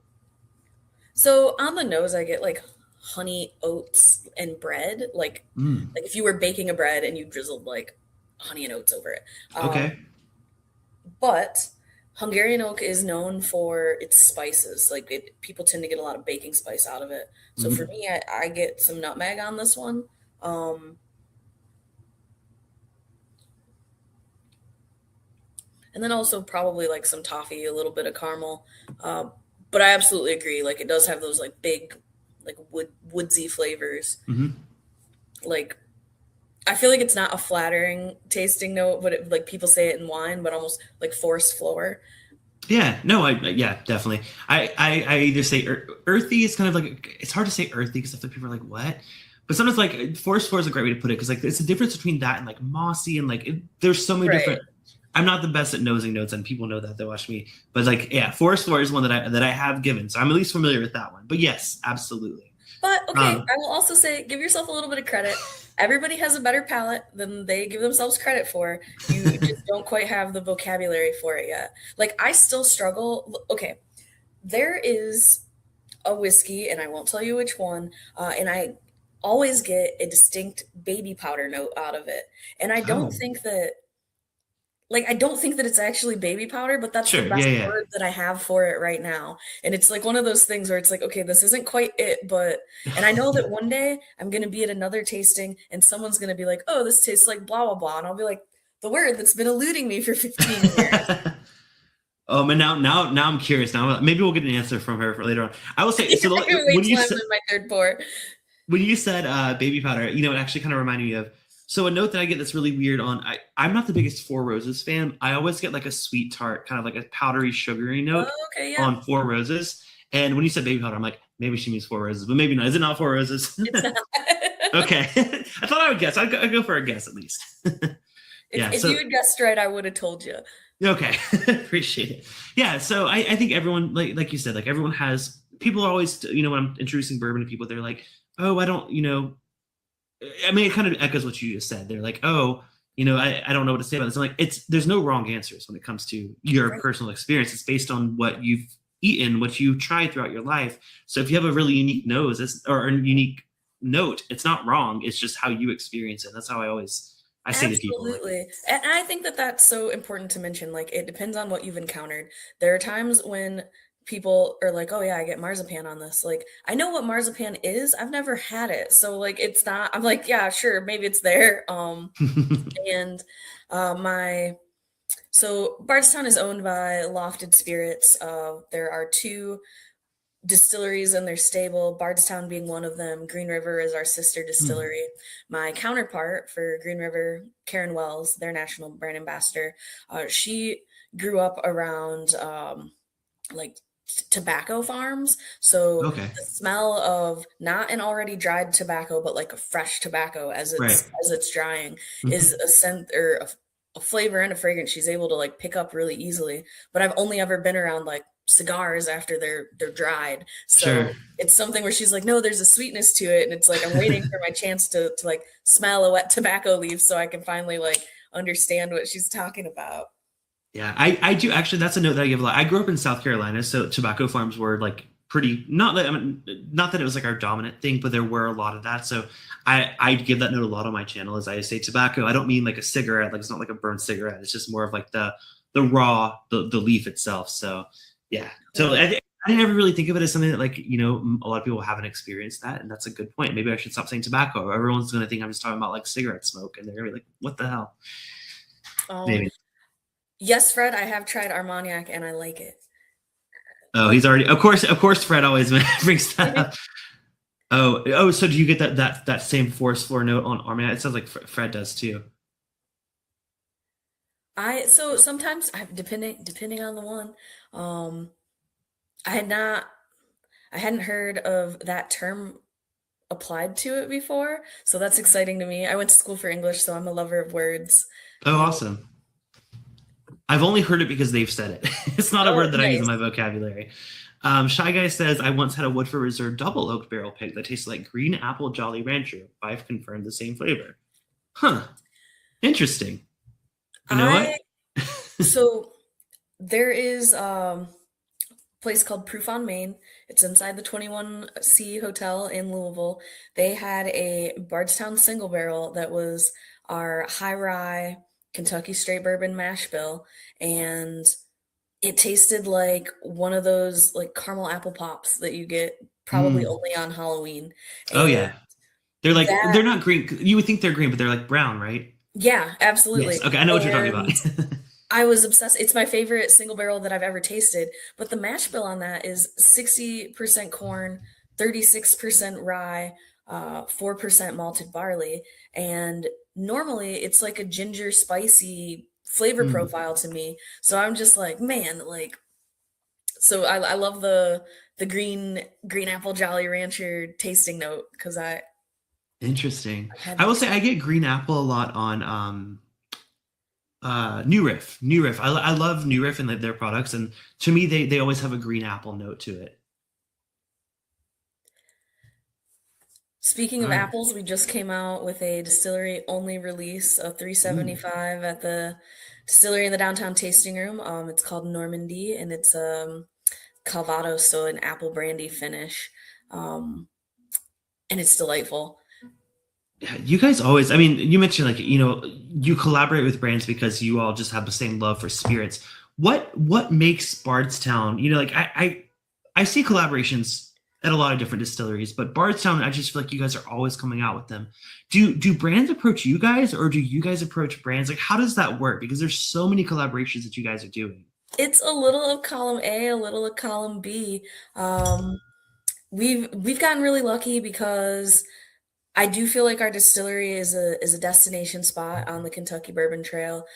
We have built it to be this almost Napa Valley experience. Like it's shining and it's bright and it's clean and we've got a restaurant that's one of the best in the city. And so therefore we organically meet some people when they are coming into town. So we're seeing Mhm. other distillers or and having like these meetings where they're like, oh, it would be cool if we did a thing, and then that does come to fruition. I know that at least one collaboration came to be because of a set of Instagram messages. I also know that every now and then somebody's just like, it would be cool. Like, what if we just like kind of reached out and saw if they were into it, and frequently they are. So we've been getting lucky. That's awesome. Well, speaking of which, it sounds like Doug just is pouring his Bardstown Bourbon Company Amroot. I think that's an Indian whiskey, right? Yeah, that it was the first time actually in whiskey history that American whiskey had been finished in Indian single malt casks. And that was actually that was a crazy week. I remember going down to New Orleans to launch Amroot in Louisiana, and earlier that week my entire apartment had burnt down, and Oh no. I ended up having like an outfit that matched the bottle, and so I got all these pictures of me looking like professional in my burgundy with the Amroot. Um, and that feels like 1,000 years ago. Like my whole life is a blur. Well, I feel like you just skipped over the fact you said your apartment burned down. What the, Yeah, like in a so like just like was it like a the forest fire? Like, first tell the you first can't year just glaze over that fact. You gotta tell that story. the first year that I was with Bardstown, I had a little apartment and I had been like pretty heavily traveling. Actually, no, it was I was going into my second year. pretty heavily traveling. I'd been on the road for 19 days and I came back and I was like, okay, there's so much that's going to happen this week. It's going to be our first ever House of Bardstown. We're going to have a big media night. We are Bourbon Classic is happening, and there's going to be a cocktail competition. And then I'm going to go to New Orleans for the launch of Amrut, and then it's going to be my birthday. Wow. And I was like, I'm going to do my laundry and get ready for the week. And instead, I fell asleep on the couch. And then I woke up to the smell of smoke. And then the entire apartment building burnt to the ground that morning. 100% loss for everybody. But everybody got out. And it wasn't because of your laundry, right? No, it was Okay, I just want to make sure your washing machine didn't explode or something. I don't know. And yeah, it was a Oh, crazy experience because I spent one day moping and then I was like, well, there's work to do. And then went out and bought ah, myself a suit and went and did all those events. wow. Um, and the only, I'm sorry to hear that. it like, I almost think that I just dove right into everything. So I never like fully processed it. But I was a very diligent note taker when I was a bartender, and I had this accordion folder of everything I had ever worked on, like every menu I had saved, every pop-up I had done, all my Wow. experiments, all my recipes. And that is like the one thing that I lost in that fire that I'm like, Oh oh my, no. I thought you and were gonna say you had like a backup of it somewhere that like was well, fine. Ah, that's the worst part. I had put everything in this accordion folder because I was like, time to digitize. Like you're gonna set like you're gonna have it all in one place and you're gonna put it right. on the internet. And yeah, I wish I'd kept it scattered. Oh no. Well, um, listen. Obviously, I mean, you figured it out since then. You've come so far. So, well, totally. that's life happens, right? Yeah, it was a crazy experience, but also like a really fantastic demonstration of like I love Bardstown for so many reasons. And one of them is when that happened, I felt like the company surged around me to support me. They asked me what I needed. My boss left work that day and came over with um, like a goodie bag. It was snacks. It was a new toothbrush. It was all the stuff that you would Mhm. need if you didn't have anything. Right. Yeah. Um, and it was just like really incredibly thoughtful and like I felt very supported and warm. And I mean, they have always been incredibly supportive of me. Like I came on board and I was told like, hey, we can teach you marketing, we can teach you public speaking, we can teach you about the products.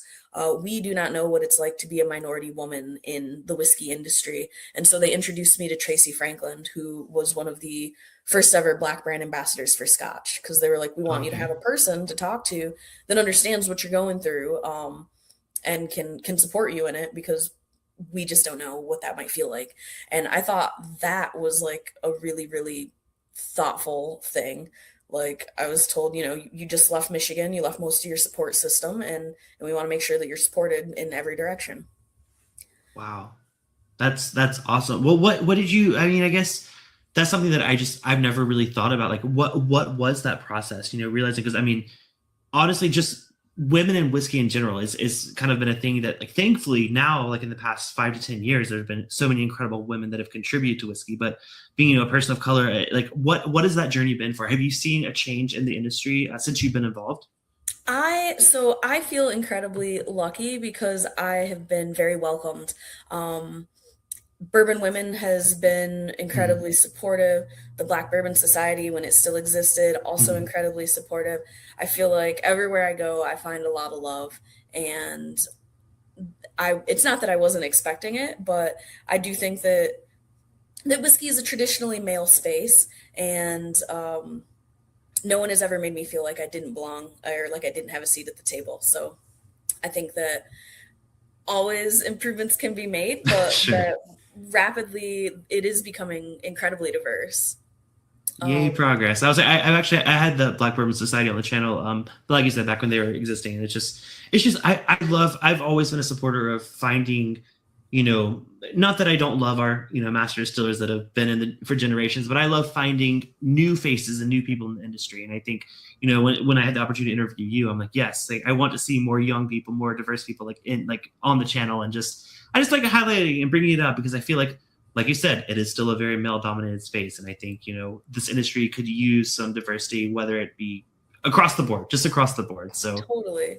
Okay, I am an Archer fan, and why was Amaru introduced to New Orleans?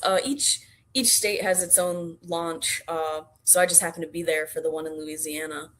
you're And doing such a better job of me about keeping up with the comments.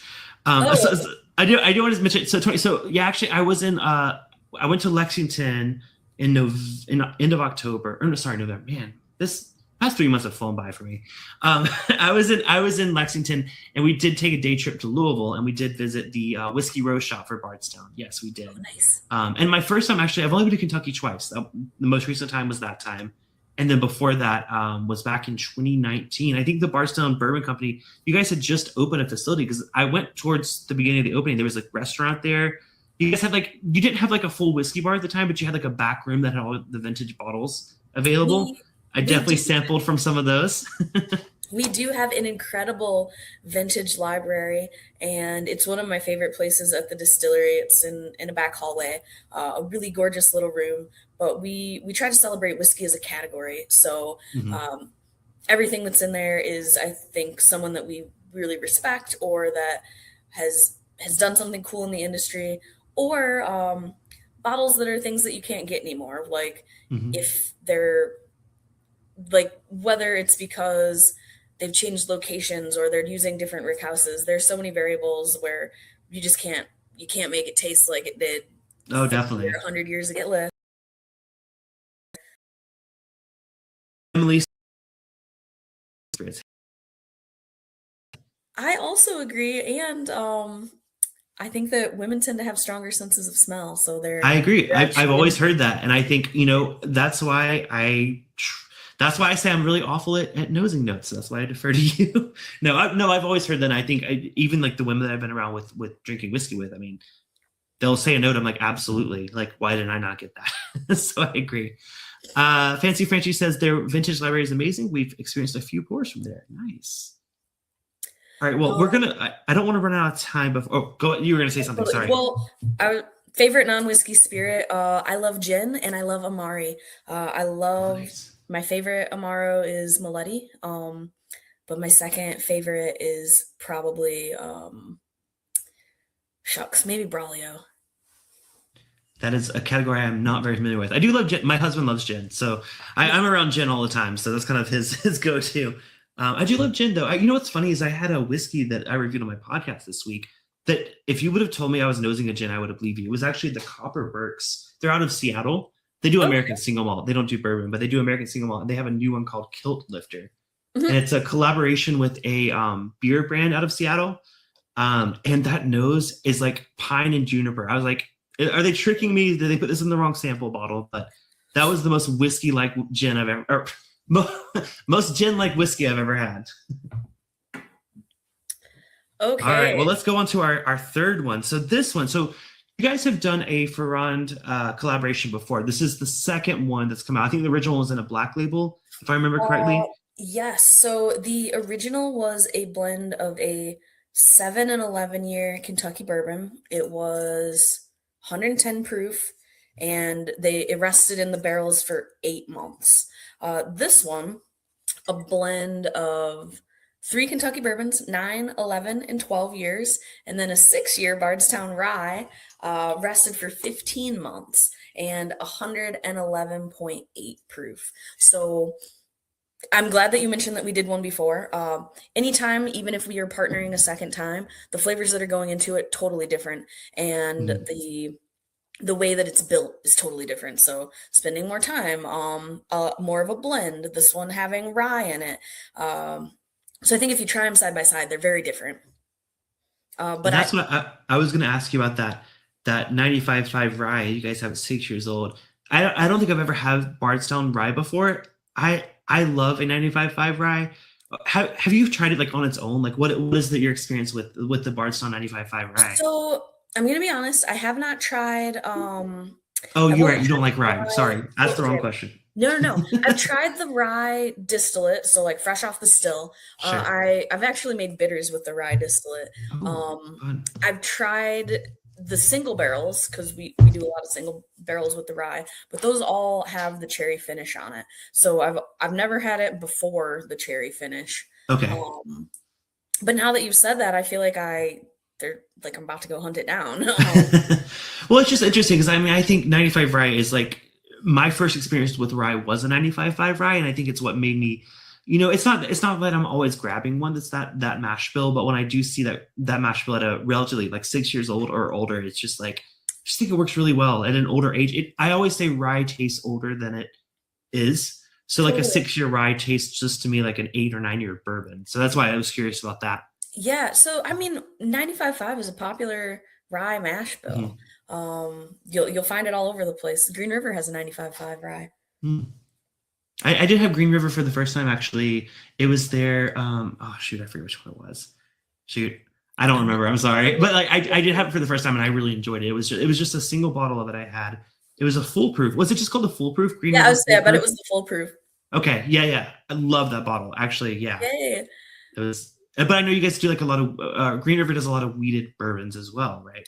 Yeah, they've got a weeded. They've got one of the interesting things about Green River is that their uh classic bourbon and their weeded bourbon, they're mirror recipes. The only difference is one of them is 21% rye and one of them is 21% wheat. So it's Oh, gotcha. Okay. basically one of the only times that you'll be able to like try something side by side and be like, okay, this is what a mash bill does. Exactly. Um, I'm going to connect you with Karen Wells though, because she is an absolute history buff on Green River going all the way back to 1885. And I'm sure you guys could have Wow. some cool conversations about that like brand. I'd love that. Yes. If you guys in the chat want to see that, leave us a thumbs up. It does help out the channel. So awesome. I actually see Todd. He actually says he's trying both of them right now. So he actually has a bottle of the Fantastic. original Ferran and then this new one. I sent him a sample of the new one. So curious. Yeah, Todd, let us know how they are compared to each other. Um, let's see. Oh, Whiskey Sensor Shenanigans. Michael says Ferrand. Oh, is fire. Yes. So Yay. big fans of that. Oh, Doug has had the Barcelona Bourbon Company, right? He said it's great and complex from a cherry wood influence. Interesting. That's kind of like what you were saying. Totally. Thank you. Awesome. Well, okay, Todd, I'm not going to read your tasting notes yet. I want to go to it first. Yeah. No so spoilers. okay, so with this one, Ferran is a cognac, right? It is a Yeah. cognac out of So gotta go come ahead. from the Cognac region of Yes, France. there we go. Um, Why do you think that cognac? I've been seeing a lot of it with bourbon, more so bourbon than rye. Why do you think cognac is a common, or not common, but like a recently discovered finishing cask for bourbon? Interesting. I mean, I think that there have been some cognac finishes in the past, but I also think that all the trends in whiskey are cyclical. That Mm. like you're you're gonna be revisiting the same things like over and over again. Um, because I find that in the cocktail world, like Mm. right now, last year, everyone's going absolutely wild for um riffs on like a like mezcal riffs on things, like putting Oh, okay. mezcal in a last word, putting mezcal in your paper plane, like making a I'm in nickel. Southern California. We put it in everything, but Yeah, exactly. I will You were like, say, I didn't know it was a trend. I well, no, thought I it will was say all like the but time. it's funny because I went when I was in Lexington. Actually, the first cocktail I had was a mezcal cocktail. It was just recommended by the bartender at the bar at the hotel. I was staying at the shoot, I forgot the name of it. Todd will tell me. It's one of the historic hotels in Lexington, and they had a really nice whiskey bar. And I was like, "What cocktail do you recommend?" And they said a mezcal one. So it seems to still be a thing. At least, I mean, you're more experienced in the bartending world than I am. I just am a consumer, but I do see mezcal cocktails everywhere. Oh yeah, absolutely. Um, so without betraying Bardstown, what's my next favorite distillery? I really, really love Vicre. They do a lot of botanical gins. I also really love Valentine. It's in Ferndale, Michigan. They make the Liberator gin. It's one of my favorite gins that I've ever had, and they make Mm. some flavored vodkas that I think are like I don't believe in flavored vodka, but I do But for believe a in their White cocktail, Blossom. maybe, Yeah, I right? do believe in their White Blossom. I also think St. George is just absolutely St. killer. George, yeah. Um, for their absinthe, their gin, their coffee liqueur, like the Nola coffee liqueur. If Oh, I I'm haven't had that. making any type of dessert cocktail, that's going in there. Because they make it with chicory, so it's not super Oh, sweet. nice. It's Oh, got so it's like like a little legit, bit of like a yeah, fruity note. no, that's awesome. Yeah. That's really cool. I'll have to keep an eye out for that one. I like St. George as well. So Emily, when I said when we mentioned the Green River, she's like, "You're asking if we want history? Hell yes!" So Yeah, okay, I I will. appreciate you connecting us. That'd be awesome. Oh, Shy Guy says Bardstown Mezcal. Lynn, wait, you mean Mezcal finish, I do Mezcal know. casks, or? I do know that we have done a little bit of distilling with rice lately. So Hmm, I don't know about mezcal, but I do know we've got some new flavor profiles coming down the pipe. that's awesome. Doug says maybe because bourbon hasn't exhausted the cognac cask yet.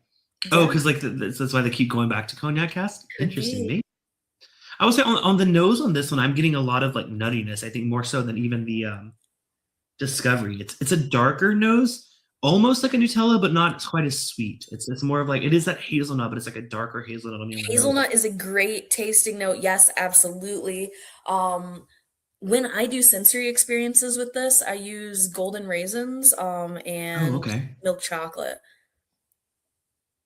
Yeah, I'm looking back at the tasting notes from our tasting we did. That rancio note came up again, probably from Fred. I said dark, fruity, nutty, bit of a short finish, but a peanut butter, and weirdly enough, I said mushroom. There was like a mushroom, which is a Okay, note that I've never gotten on a whiskey, but I got interesting. mushroom on it. How cool. Yeah, Um, that's a fun one. It's definitely different. I don't think it necessarily screams finished. I think it just tastes like a really unique bourbon that I've never had. And I think with cognac cask, I feel like I get that a lot. Like it isn't a standout cask where like I can immediately be like, oh, that's cognac or that's red wine or that's Sangiovese, whatever. It's like it just really meshes well with good quality spirit. well, thank you. So, a thing I would be remiss if I didn't point out is anytime that we're doing a collab, we're putting their name, but also their logo on the bottles.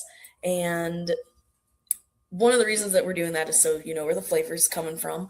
But we also are unique in the way that we finish. So we're asking for the barrels to be as wet as possible.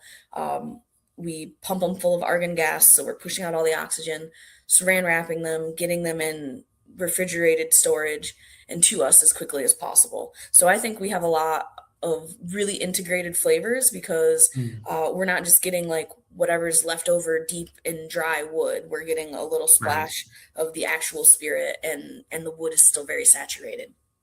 That's yeah. I think it's interesting just hearing how because like there's so many different ways that it's done. Sometimes places will like split up the staves, and you get the dried out staves, and it's like you can kind of get those influences, but getting wet cask and things like that, I think makes a huge difference from what I've heard. And okay, just because I have to assume that you're also into gaming because of Yes, the description of your podcast and name yes, and everything else. good guess. What have you been playing lately? What's funny is so I've been doing a lot of like online multiplayer games with some of my members of my community. Yeah. There's this game called Peak where it's like you're collaborating with a bunch of friends and you're trying to climb a mountain. It's so silly and it's so ridiculous, but when you get drunk with a few friends and you play it, you have the best time. I've been doing that one, and there's another game called RV There Yet where you're driving an RV. It's the same thing. You have like your group of Okay. friends. You're drunk. You're like building bridges and stuff. It's so fun. So I've been doing a lot of casual games lately. Nice. Yeah, I've not been really hardcore into a lot of like story driven games, but I know like there's so many popular ones now. What about you? So I was gonna ask you this at the end of the stream, but I'll ask it now. What have you I been playing? okay, I've been trying to play Path of Titans because I'm a sucker for Oh, dinosaurs, and I am okay, just yeah. absolutely struggling to find food for my baby dinosaur. Oh And I'm like, no, am I I talked bad about at that one this? on Like, uh, I mentioned the release of that on yeah when that game was announced. I talked about it on my podcast, but I actually haven't seen anything since it's come out. So it sounds like it's hard, right? maybe there's just a learning curve, but I have been Gotcha. struggling. And then I started. So I've waited my whole life for Vampire the Masquerade Bloodlines 2 to come out. I really, Oh, really loved the first one, and this the second one. It's so based on tabletop role play, World of okay, Darkness. okay. I'm not familiar with that Vampire game. game. The original came out. It was super buggy, but like very beloved and really really fun to play. Like even though the graphics aren't fantastic at this point, I will replay that game any moment. So I was thrilled that the sequel, after having been postponed for years and years and years, came out, and it's just not what I want it to be, but I will finish it. Um, Gotcha. Shy Guy says, "OMG, what a throwback!" yeah, I I've been getting really into 4K lately. know. That's And awesome. then I recently started playing South of Midnight. Mm, So hmm. a little deep South fantasy adventure game. But in my heart, I always want to be playing Team Fortress 2, and it's just the servers are never full. Uh, you are much more of a gamer than I am. I will say, I always feel kind of guilty because like when I came up with the gaming part of Bourbon Bytes, it was like I was more of a casual gamer and I still am. And then I feel bad because my husband is very much a gamer. So I always tell him like, can you stream on Twitch for me and pretend you're me so you can like play some games? He's Yeah, super into it. But I will say like the tabletop games, I did a Dungeons and Dragons campaign with some friends on YouTube a while back. Yeah, we called it Dungeons and Drams because we were drinking whiskey oh, along with it, nice. and it was so much fun. That was my first time ever doing a D&D campaign, and ever since then I've been really wanting to get back into that. So I need to find me a new group of people to do that with because man, So I just had never done that as a kid. You know, like you hear about it, but you never get a chance to do it. But like even as an adult, it was so much fun just role playing. it's absolutely, role playing is absolutely a blast. And I've never played actual Dungeons and Dragons, but I have played mostly World of Darkness, like Okay, tabletop role plays, so vampire themes, werewolf themes, Call of Cthulhu, so your character's descending into madness. But I'm a I love really it. great game master, and one of my fantasies is to do a series of pop-ups where um, we go to like a barcade or like a bar that also has board games, Yeah. and I'm like, okay, like game with your ambassador, and then we just do like a one evening only one shot while drinking Bardstown. Um, Let's get in touch because I do know a few places in Los Angeles that are very okay, much that type of place. I don't actually have I've never been there, but like I like this mindset. I think I can help be a part of that. So cool. let's Yeah, do I would it. say you do the footwork, find me the place, we'll make it happen. That sounds like so much fun. Doug said Cliffy had a whole career as a D&D player with other whiskey dealers. Yeah, it was a bunch of other whiskey channels actually. So there were a lot of Oh, people that's from cool. across the channels. It was so much fun. I don't know if you know Jason from the Mash and Drum. He's one of the bigger channels here on YouTube. Yeah, yeah, yeah. He was one of the characters in it. It was so much fun. So yeah, I do miss doing that. But that's so cool to hear. Man, that someone said you'd belong right on our Discord server. We do have a Discord server if you're ever interested in joining, where we talk, we hang out, we game, we do all that stuff. People watching the stream, I'll drop the link there, and then Jazz, you're welcome to join us as well. Um, Cool. Also, I guess so it feels silly to say out loud. I'm Harlequin underscore girl on Steam. So if you're ever trying to play Overwatch or Team Fortress 2 Hold on, I or have Steam open right now. Hold on, let me add you. How do I add friends? Add friend. Okay, what was your username? it was Harlequin underscore girl. I've had it since college, and it was actually based on the Panic at the Disco song, not Harley Quinn. But I Oh, I also was going love to say Harley. You said so Harlequin. So yeah, Harlequin like underscore girl. my spelling is not. I'm googling it. Harlequin. Okay, there we go. Not that hard. But yeah, Oh, if I'm not on the road, I do love to game. So we maybe just started something here. that's awesome. Well, we do have a Discord server. I'll send you a link to it after the stream as well. Just if you want to join us and come say hello. It'd be great to have you there. Yeah, All no, right, we that got would be super fun. yeah. Back to the back to the whiskey. Well, we went Yeah, on a my tangent, bad. but I I love it. I took us love off. it. Yeah, no, I don't want to keep you because I know, like it's late over there. So Oh, so this I'm an what else? insomniac, baby. You got me.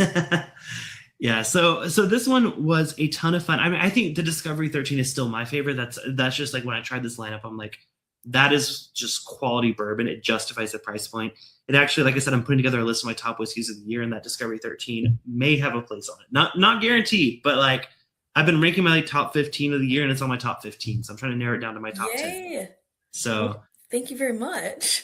I'm very excited. Okay, well, I do have just a couple more questions. You skipped to my Yeah, end lay with the 'em on question me. about gaming. Let me go back. Okay, so I want to kind of go back to your experience with sensory. Like you said, you had the opened America's first fragrance bar. Which, first of all, tell us about that. You said they were like a fragrance bar during the day and a cocktail bar at night. Tell us Yeah. about that. So the bar is called Castalia. It's actually closing at the end of this month after 7 years, but the fragrances will still be around. Those are called sfumato fragrances.